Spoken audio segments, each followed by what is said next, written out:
How many of you take your prayer life serious? Of course, we all would say we do, wouldn't we? But you know, it came to Jacob and Esau, it was so serious they were willing to steal and murder over it. If you've ever read the story of Jacob and Esau, you know how Esau sold his birthright for a bowl of lentil stew. And then how Jacob came and took the blessing that was supposed to be meant for the firstborn. And I think sometimes Jacob gets a bad rap because it wasn't really Jacob's idea. It was his mother's idea. Matter of fact, Esau was so hairy that mom went out and took the skin of a goat and strapped it onto his arms around the back of his neck so when his father touched him, it would feel like his brother. Yuck. Could you imagine going out with some guy? Every time you touched him, it felt like fur. Yuck. But Esau was more than just a hunter. He was more than just a firstborn. He was also a son that was in a state of rebellion constantly. You know he was in a state of rebellion when he married his first two wives.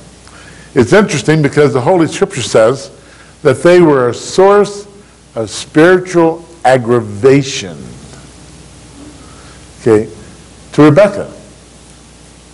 And then later on, when he hears the instruction his father gives to Jacob, says, don't go take, do not go take, stay away from the daughters of Ishmael. Esau runs out and finds himself one. You know, I could have understood it as love or lust or something like that, you know. But no, it's just another act of rebellion. You know all these things. I mean, we've taught them with great regularity. And as I look at the Scripture, I oftentimes think, you know, it's this issue between the two brothers. But really there's an undercurrent, a spiritual undercurrent that oftentimes is overlooked.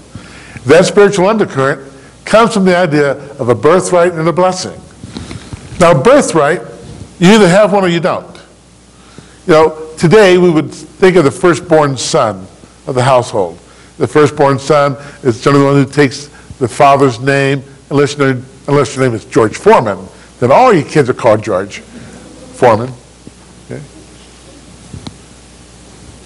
But normally the firstborn son becomes junior and is expected to follow in the footsteps of his father. But there are still birthrights permitted, especially in Judaism.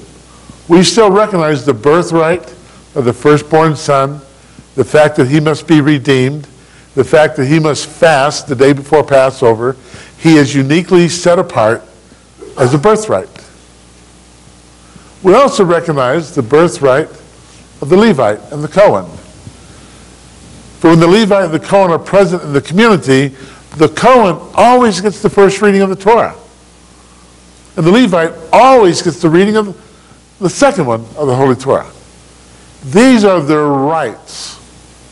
Interesting enough, it's not just a privilege, it takes a responsibility for a birthright to be enacted. So they have the responsibility, the Cohen, to read first and the Levite to read second. It is unique when we think about the birthright.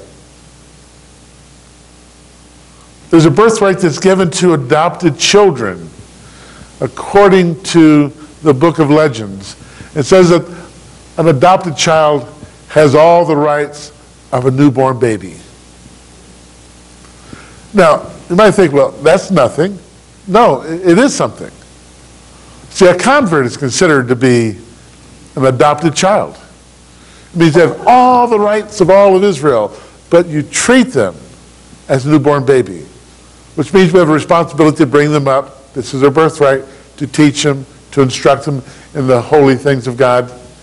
And so the adopted child, the convert, are expected to grow into full participation of birthright. The birthright's kind of easy to understand. The hard part, and the predominant majority of the day's message is on this idea of the blessing. You know, oftentimes we say, well, we live a blessed life, and I'm not sure if you can define what that means. Anybody want to take a shot at it?